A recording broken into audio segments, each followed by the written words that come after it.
Today, I'm going to show you how to replace both drum heads. Oh, we're stuck. On the snare drum. So we're going to have to take this off your snare.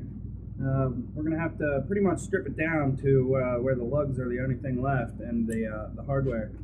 So I'm going to go ahead and start with the top. Now I'm reusing the same head. This one's fairly new.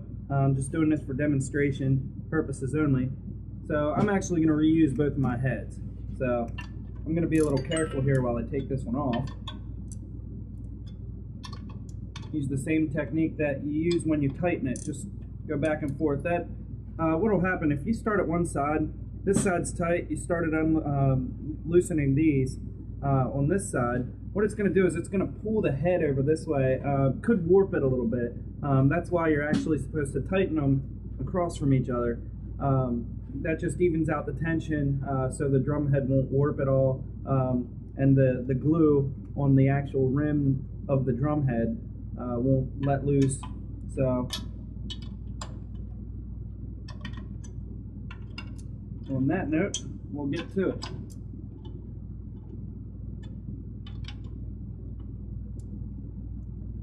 Alright, now that they're all fairly loose, I'm going to cheat a little bit, save us all some time.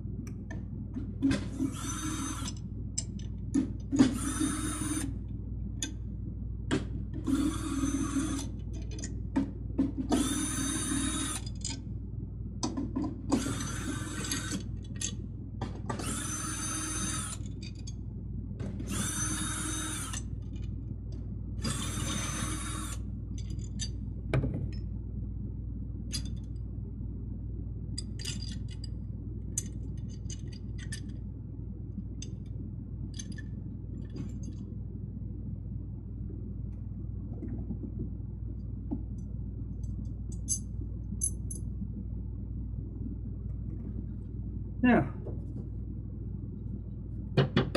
I'm going to clean this while I have it apart. As you can see, a lot of sawdust. You drummers, you probably know what I'm talking about here.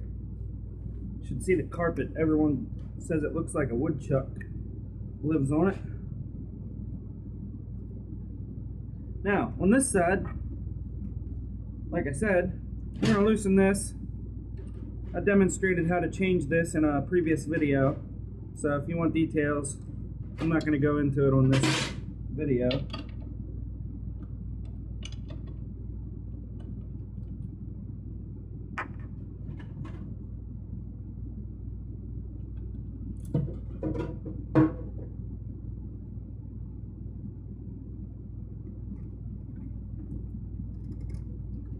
Now, we can start on the head.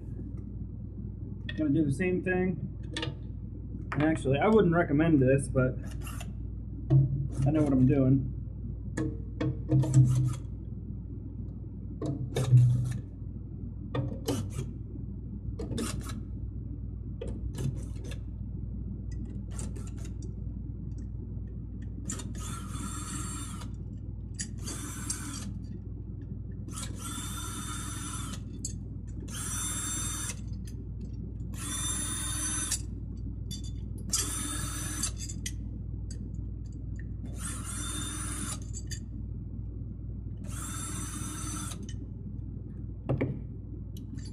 And we're good.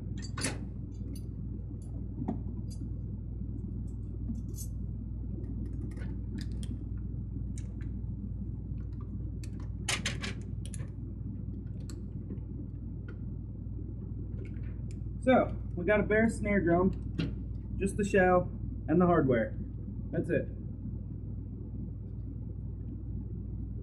Anytime you do this, you might want to grab a Phillips screwdriver or whatever your drum might take. Just make sure all your lugs are tight. The last thing you want is to be at a show and one just pops off. That's no good. Had that happen with another snare drum, actually quite a few years ago. So looks like all of mine are pretty tight. This is actually about a 3-month-old snare drum, so I would really hope it's tight. Otherwise, I would not be endorsing with a D drum. So, We're going to start here at the bottom head. Usually it doesn't matter which way you put it on. Sometimes they have a logo on. This one happens to be nothing. So I'm just going to put it right back on. I can see the marks from the old snare. So I'm just going to put it back on the same way. Now, you want to make sure you get the right rim. The bottom rim will have these holes in it. So the snare drum, or the snare itself, can actually go through that and tighten down to your tensioner and the other piece on the other side that holds it still. So we just lay that right on top there. Now we're going to start with opposite sides. Just get them lined up. Sometimes it'll be a little bit of a pain because all the lugs are tension rods are hanging down, so they'll get in your way. So we're just going to start by getting them threaded.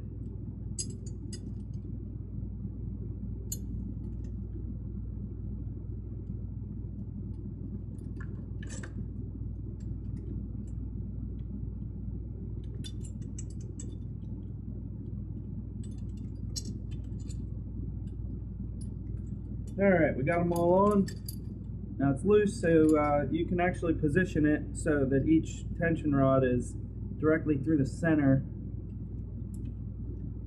of the hole.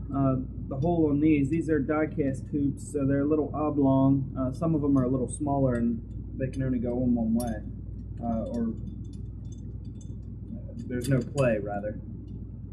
Okay, so the first thing we're going to do is just go ahead and tighten these down by hand, just to the rim. We're not going any tighter than the rim. I still want to see some ripples when I get done with this step.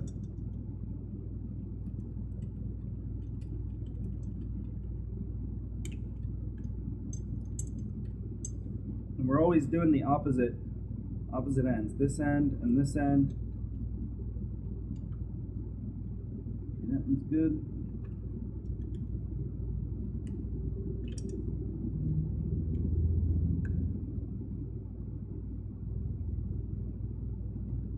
And that's basically it. You just want to make sure you get the right rim on the bottom. That's why I always start with the bottom.